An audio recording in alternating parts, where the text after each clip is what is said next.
આ પૃથ્વી ઉપર બીજા અન્ય જીવો છે, એની માટે કંઈક સેવા કરવી.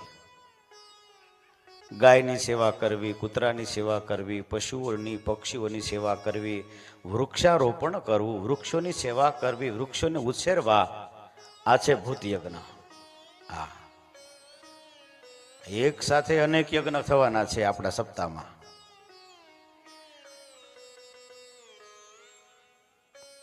આ ભૂત યજ્ઞ છે. નિત્ય આ સેવા થવી જોઈએ, નિત્ય ગૌ સેવા થવી જોઈએ. ગાયની સેવા આપણે રોજ ન કરી શકીએ તો કાંઈ નહીં, મહિનામાં એક દિવસ, વર્ષમાં એક દિવસ.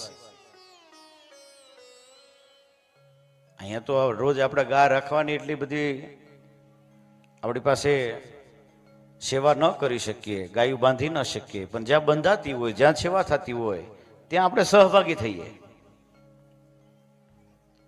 આ છે ભૂત યજ્ઞ.